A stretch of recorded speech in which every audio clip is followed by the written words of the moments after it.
మీ ఇద్దరుగా ఉండిపోయినారు లోపలికి. మంటలు అంటున్నాయి. ఎవరున్నారా? రక్షించండి, రక్షించండి. మంటలు. పెరియ బాబు. అయ్యో అయ్యో మా అన్న భరణి త్రిపుర టిప్పు వద్దు త్రిపుర వద్దు వెళ్ళొద్దు.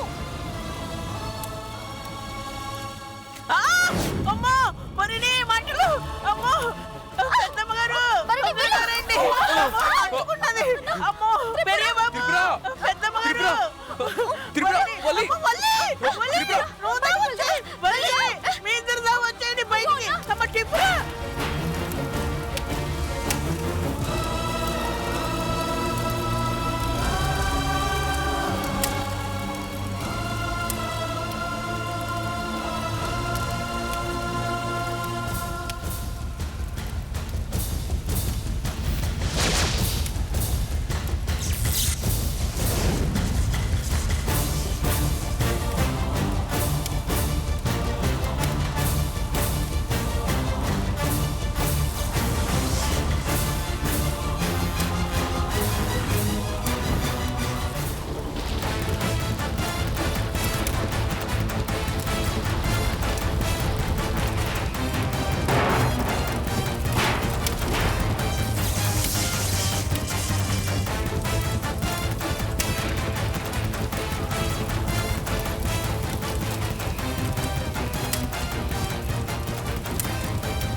అయినా మంటలు అంతలా వచ్చే వరకు లోపలేం చేస్తున్నావు?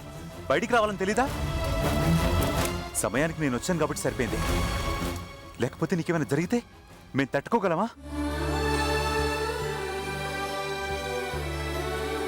పెరియ బాబు అది ఇందులో వల్లి తప్పేం లేదు. నువ్వు మాట్లాడక భరణి. అసలు దీనంతటికీ కారణం నువ్వే. పరిస్థితి ఇంతవరకు వచ్చిందంటే అది నీ చాతగంతనం వల్లే. అన్నయ్య ఇందులో భరణి తప్పేం లేదు, వల్లి తప్పు కూడా లేదు. దీనంతటికీ కారణం నేనే. ఏయ్, ఏం మాట్లాడుతున్నావు? అవునన్నయ్య, వల్లి నా కోసమే మంటల్లో చిక్కుకుంది. మంటల్లో నన్ను రక్షించడానికి అది ప్రమాదంలో చిక్కుకుంది.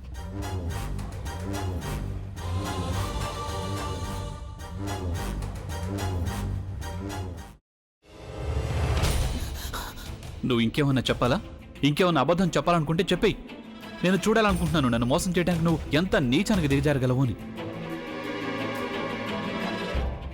ఎందుకు ఆలియా, ఎందుకు నువ్వు ఇలా చేసావు? నీకు తెలుసు కదా నానమ్మ తర్వాత నీ ఒక్కదానిని కదా నేను పూర్తిగా నమ్మేది. ఏమన్నావు నువ్వు? ఈ మధ్య అన్నిటినీ మర్చిపోతున్నావా? అది చాలు. వాటిలో ఉన్న శక్తి విషయాన్ని గ్రహించి మనకు వివరిస్తాయి.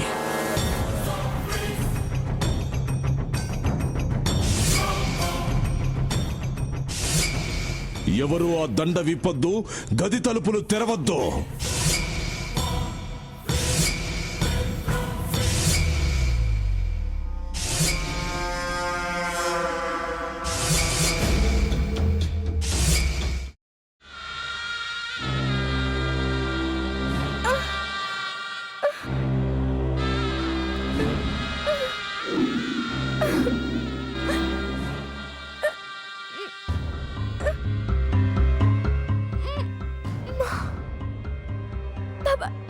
వద్దు బాబాయ్, నేను చేయొద్దు బాబాయ్, ప్లీజ్ బాబాయ్. నీకు నిజం తెలిసినప్పుడే నా ఆలోచనలో నువ్వు చచ్చిపోయావు. ప్లీజ్ కొంచెం తినండి ప్లీజ్. భీమారావు గారు మీరా?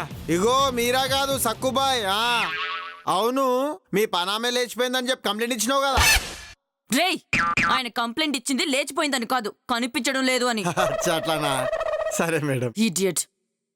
ఆ వంట మనిషి పేరేంటన్నారు? రత్తాలు మేడం. ఏం పెద్ద మంచి, నీ వంట మంచిని కూడా మేడం అని పిలుస్తావా? రేయ్ హాఫ్ బ్రెయిన్,